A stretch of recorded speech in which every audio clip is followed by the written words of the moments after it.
Gente, boa noite. Novamente estamos aqui para a live do A Caminho da Luz.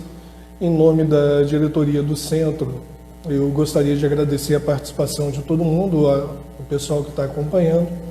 Permanecemos ainda com a orientação de não ter reuniões públicas e a diretoria está acompanhando as diretrizes da cidade, assim como também as orientações do Conselho Espírita do Estado do Rio de Janeiro e do Conselho Espírita de Unificação da nossa cidade, e realmente ainda não temos uma previsão de retorno das atividades normais. Para a noite de hoje, nós vamos fazer uma página inicial utilizando o livro Fonte Viva, psicografia de Francisco Cândido de Xavier, pelo Espírito Emmanuel, e a lição é de número 143. O título é Acorda e Ajuda. Segue-me e deixa aos mortos o cuidado de enterrar os seus mortos. Jesus, Mateus capítulo 8, versículo 22. Jesus não recomendou ao aprendiz deixasse aos cadáveres o cuidado de enterrar os cadáveres, e sim conferisse aos mortos o cuidado de enterrar os seus mortos. Há, em verdade, grande diferença. O cadáver é carne sem vida, enquanto que um morto é alguém que se ausenta da vida. Há muita gente que perambula nas sombras da morte sem morrer. Trânsfugas da evolução cerram-se entre as paredes da própria mente, cristalizados no egoísmo ou na vaidade, negando-se a partilhar a experiência comum.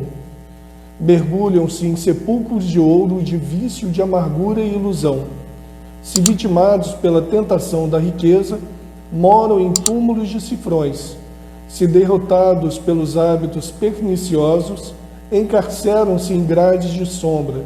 Se prostrados pelo desalento, dormem no pranto da bancarrota moral, e se atormentados pelas mentiras com que envolvem a si mesmos, residem sobre as lápides, dificilmente permeáveis dos enganos fatais. Aprende a participar da luta coletiva. Sai cada dia de ti mesmo e busca sentir a dor do vizinho, a necessidade do próximo, as angústias do teu irmão e ajuda quanto possas. Não te galvanizes na esfera do próprio eu. Desperta e vive com todos, por todos e para todos, porque ninguém respira tão somente para si. Em qualquer parte do universo, somos usufrutuários do esforço e do sacrifício de milhões de existências. Cedamos algo de nós mesmos em favor dos outros, pelo muito que os outros fazem por nós. Recordemos deste modo o ensinamento do Cristo. Se encontrares algum cadáver, dá-lhe a bênção da sepultura, na relação das tuas obras de caridade, mas, em se tratando da jornada espiritual, deixa sempre aos mortos o cuidado de enterrar os seus mortos. Nesse momento que nós estamos vivendo, essas aflições da pandemia, temos visto relato de pessoas que estão se mantendo à parte de tudo e de todos, e o objetivo maior não é esse. É um momento realmente que nós temos de poder ajudar as outras pessoas, de poder trabalhar para o bem do próximo, divulgar a mensagem cristã, tentar reduzir esse medo que está impedindo tantas pessoas de continuarem com seus afazeres. Nós estamos aqui por um motivo, reencarnados, temos uma missão a ser cumprida e temos muito aí para fazer, e esse momento é um momento realmente que nós podemos demonstrar a que viemos nessa encarnação. Gostaria de convidá-los para a prece de abertura, onde nós rogamos a Jesus, aos bons amigos espirituais, aos mensageiros de caridade, de carinho, de amor, que possam estar conosco na noite de hoje, que os trabalhadores dessa casa possam ser abençoados em seus lares e que possamos, na noite de hoje, ter uma boa palestra, permanecendo na paz do Cristo. O nosso orador de hoje é o Célio Cosmo. Ele vai estar falando para a gente sobre a prece e o Evangelho no lar. Uma boa palestra para todos. E em breve nós estaremos juntos, podendo nos abraçar novamente. Boa noite a todos. Que os espíritos amigos possam nos assistir neste momento, para que possamos fazer as nossas reflexões, para que possamos fazer as análises dos ensinos de Jesus à luz do Consolador prometido. Iniciamos a nossa palestra com a mensagem de Jesus que está em Mateus, no capítulo 18, item 20, que diz o seguinte: porque onde estiveres 2 ou 3 reunidos em meu nome, aí estou eu no meio deles.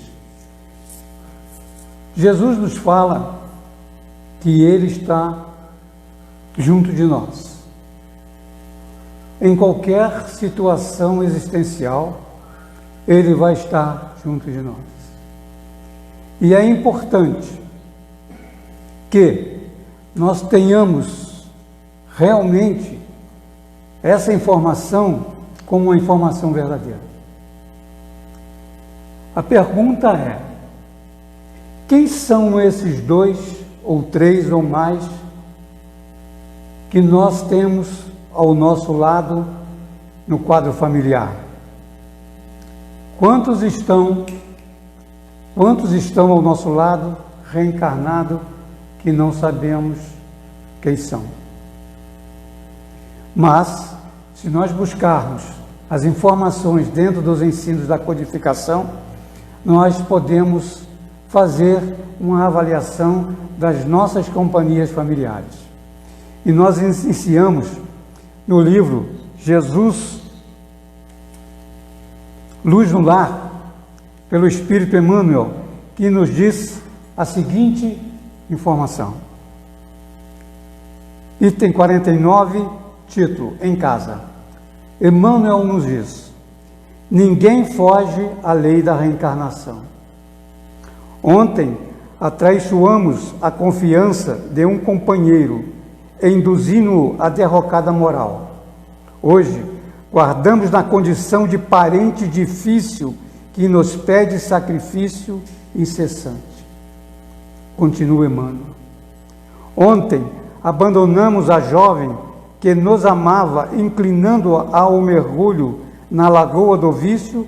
Hoje temo-la de volta por filha incompreensiva, necessitada do nosso amor. Ontem colocamos o orgulho e a vaidade no peito de um irmão que nos seguia os exemplos menos felizes, e hoje partilhamos com ele a afeição de esposo despótico ou de filho problema, o cálice amargo da redenção. Ontem esquecemos compromissos veneráveis, arrastando alguém ao suicídio. Hoje reencontramos esse mesmo alguém na pessoa de um filhinho portador de moléstia irreversível, tutelando-lhe à custa de lágrimas e trabalho de reajuste. Ontem abandonamos a companheira inexperiente amíngua, de todo o auxílio, situando-a nas garras da delinquência. Hoje achamo-la ao nosso lado na presença de esposa conturbada e doente, exigindo-nos a permanência no curso infatigável da tolerância. Ontem dilaceramos a alma sensível dos nossos pais afetuosos e devotados, sangrando-lhes o espírito com a punhalada da ingratidão. Hoje moramos no espinheiro em forma de lar, carregando fardos de angústias a fim de aprender a plantar carinho e fidelidade. Então, meus companheiros, meus amigos, aí Emmanuel coloca para nós algumas situações em que, por comportamento inadequado de vidas passadas, a lei da reencarnação nos faz reencontrar aqueles com os quais nós temos as nossas dívidas a reparar. Então fala dos filhos, os pais, irmãos entre irmãos, situações conflitivas de marido e mulher. Então todos esses conflitos estão relacionados às nossas dívidas, aos nossos erros, aos nossos comportamentos, contrária à lei natural de Deus, as quais hoje viemos resgatar pela lei da reencarnação. E ainda podemos, por Emmanuel, aprender um pouco mais a respeito desse quadro familiar, que está no livro A Caminho, Verdade e Vida, no capítulo 62, quando ele faz um estudo sobre a parentela. Olha o que Emmanuel nos informa, para que a gente possa se conceituar e se orientar e estabelecer um processo de entendimento a respeito da família. Ele diz assim: nem sempre os laços de sangue reúnem as almas essencialmente afins, almas que têm afinidade entre si. Frequentemente, pela imposição da consanguinidade, grandes inimigos são obrigados ao abraço dioturno sob o mesmo teto. Afinidade, inimigos no mesmo teto. Então, se temos afinidades por diferenças, por situações divergentes, relativas à lei natural, nós estamos reencontrando esses espíritos dentro do nosso ambiente doméstico. Nós vamos vivenciar novamente as experiências que já fracassamos em vidas anteriores. E Emmanuel diz assim: é razoável sugerir uma divisão entre conceitos de família e parentela.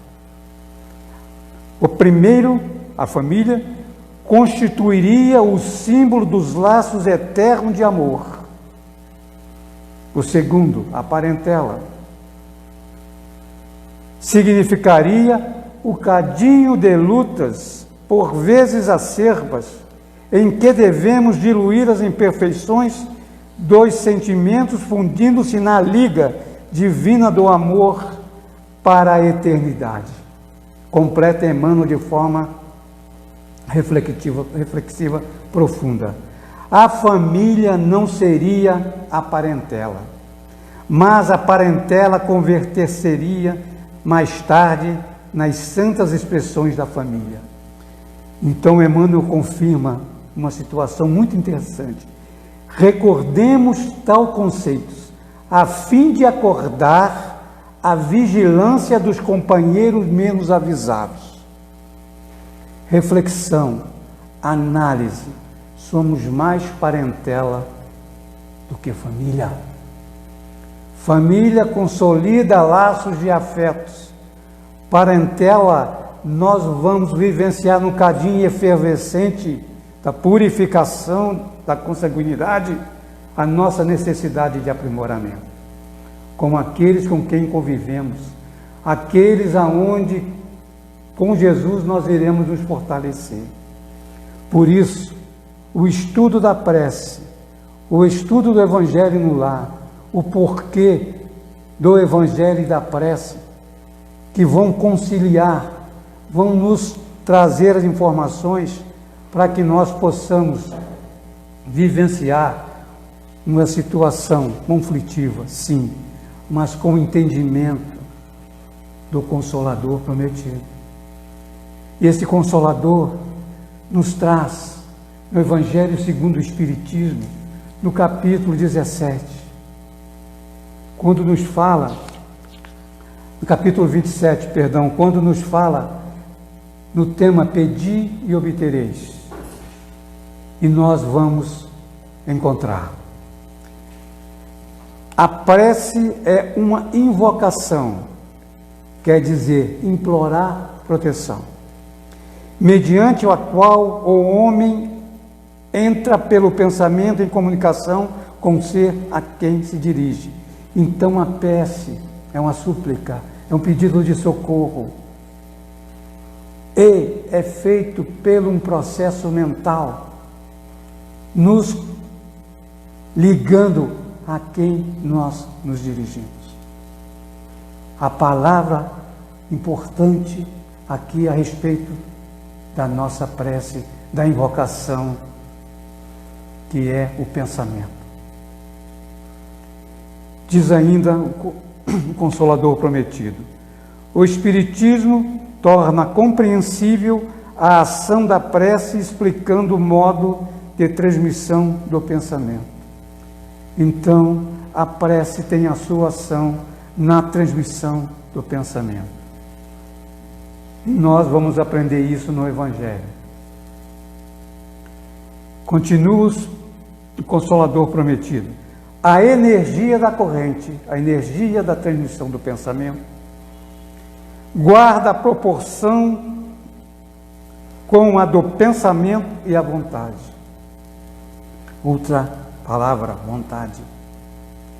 O meu pensamento é a minha vontade. A vontade é o pensamento como uma força motriz que faz a nossa corrente vibrar na frequência em que desejamos. Depende exclusivamente de nós. E um ponto importante que nós vamos encontrar lá no item 15 do Evangelho, no capítulo 27. Está no pensamento o poder da prece, que por nada depende, nem de palavras, nem de lugar, nem de momento em que seja feita. O poder da prece está no pensamento. Se o poder da prece está no pensamento, o pensamento tem poder. E o pensamento tem poder criador. E a prece tem poder criador. Porque movimenta no plano espiritual os fluidos necessários para que esta frequência possa se dirigir àquele que nós estamos nos comunicando. E o pensamento é de importância fundamental no estudo da doutrina espírita. E nós temos na questão 459 que somos influenciados pelos espíritos através do pensamento, que Jesus nos orientava, vigiai e orai, que Jesus nos orientava, que pecado pelo pensamento. Se nós tivermos pensamentos contrários à lei natural, ao observarmos uma mulher, nós estaríamos pecando. O pensamento é poder criador. E no livro, este é o livro em que Luzia Arruda, Helena Matias Arruda, traz para nós, tem como título Pensamento. Esse livro, ele é consequência de um seminário ocorrido no Centro Espírita Leon Denis, Bento Ribeiro, Rio de Janeiro. E ela, Luzia Arruda, ela é a coordenadora desse seminário e de todos os seminários e estudos do Centro André Luiz. Leon Denis, perdão. E ela diz o seguinte nesse livro, ela inicia com um texto de Leon Denis, que diz o seguinte: não há assunto mais importante que o estudo do pensamento, seus poderes e suas ações. Leon Denis. Não existe nada mais importante que o estudo do pensamento, seus poderes e ações. Olha quando nós falamos o poder da prece.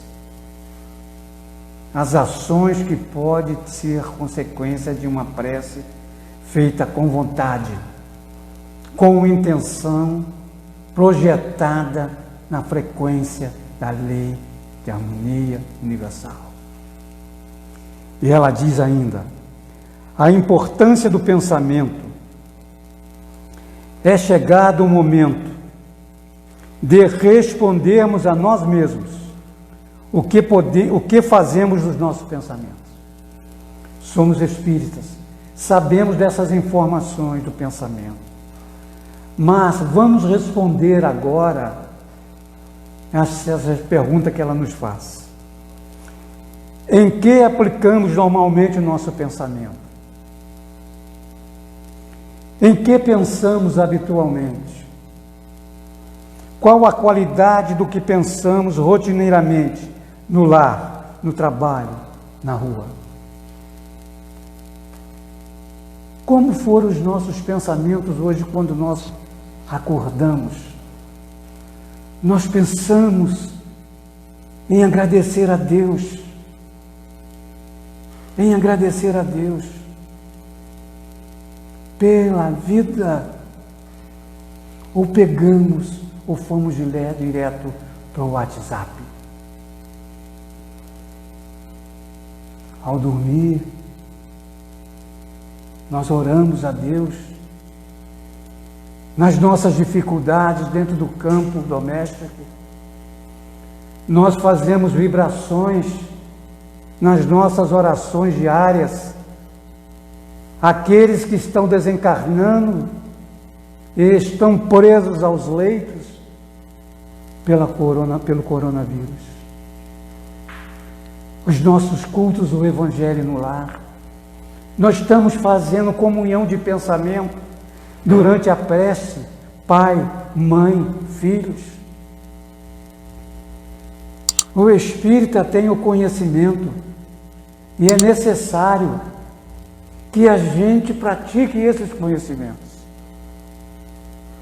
Toda essa informação, toda essa bagagem nos traz informações de Jesus consolidada no Consolador prometido, aonde nós vamos aprender sobre a vida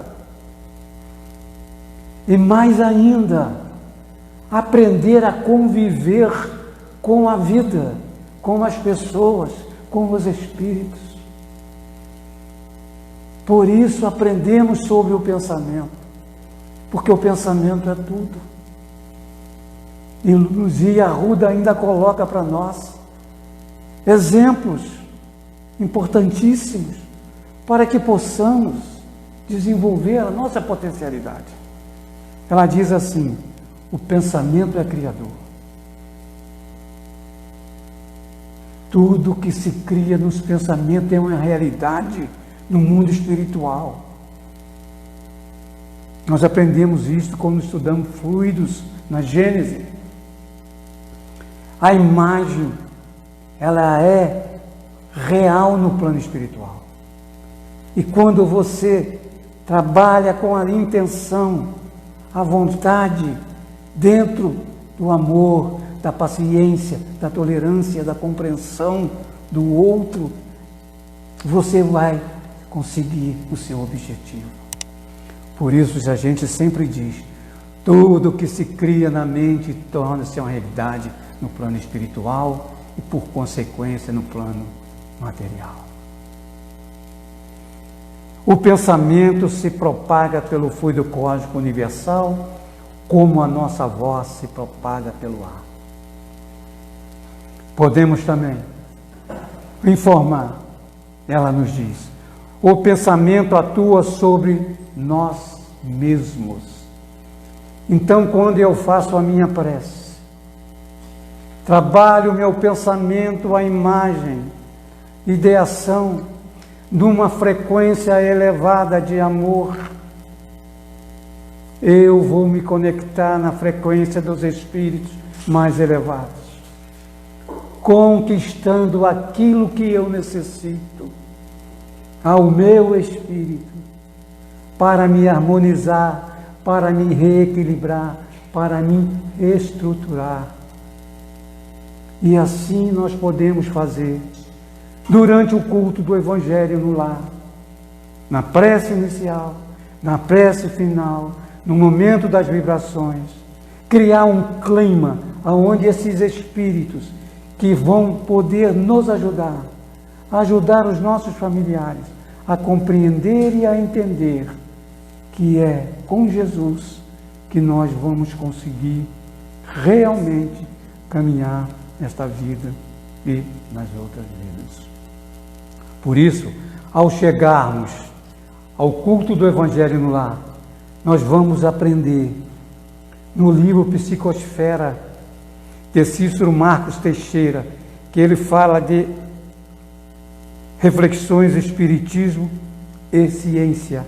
Ele nos diz duas importantes mensagens.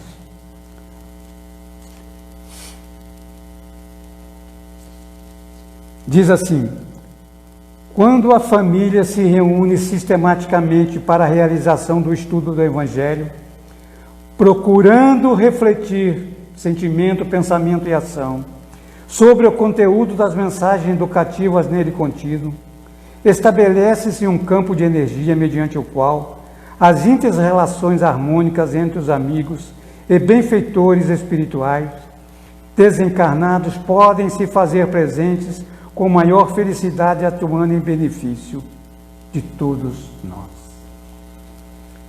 Por isso, o culto do Evangelho no lar é a busca da harmonia, e a prece é o instrumento que nós temos. Reúne o grupo familiar, leitura do Evangelho, interpretações, prece, vibrações. É assim que devemos sempre fazer o culto no lar, comunhão de pensamentos, porque o Evangelho de Jesus é a bússola do nosso caminho de aperfeiçoamento. Fechando o nosso estudo da noite, nós vamos ler uma mensagem de Emmanuel, esse grande mensageiro, que está no livro Palavras de Vida Eterna, que nos diz o seguinte: com amor estimularemos o amor, com a humildade geraremos humildade, com a paz em nós ajudaremos a construir a paz nos outros, com a nossa paciência edificaremos a paciência alheia, com a caridade em nosso passo semearemos a caridade nos passos do próximo, com a nossa fé garantiremos a fé ao redor de nós mesmos. E vamos fechar o estudo da noite com uma frase maravilhosa de Emmanuel, que ele diz o seguinte: quem não se dispõe a ajudar, quem não se dispõe a ajudar, não adquire credencial para ser ajudado.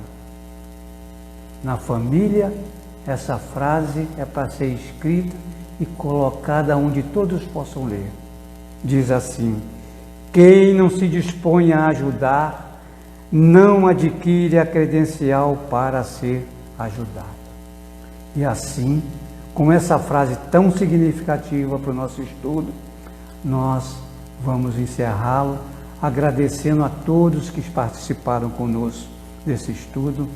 E agora fechemos os nossos olhos, elevemos nosso pensamento, o nosso desejo, o nosso sentimento de fraternidade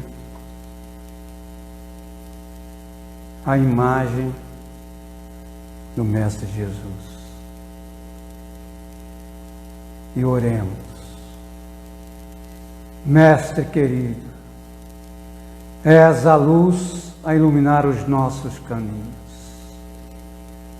E que neste instante, que aqui estamos reunidos em seu nome, e sabemos que estais aqui conosco,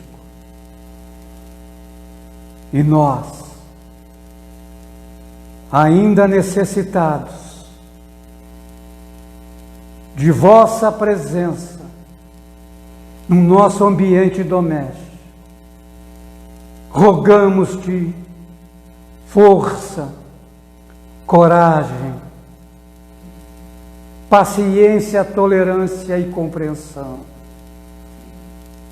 para que possamos, através das reflexões e das análises de hoje, entendendo os amigos que estão conosco na consanguinidade e os inimigos que lá estão conosco, a família e a parentela, e consciente da nossa responsabilidade, que aquele que mais conhece é que será cobrado, muito mais. Então cabe a nós, que hoje temos a compreensão dos ensinos de Jesus à luz da doutrina espírita, numa fé raciocinada e lógica, a responsabilidade de reequilibrarmos e reequilibrar a nossa família, seja na situação que ela se encontre. E amanhã veremos que será melhor do que hoje. E hoje será melhor sempre. Que Jesus nos abençoe. Agradecemos a todos. Que assim seja. Obrigado.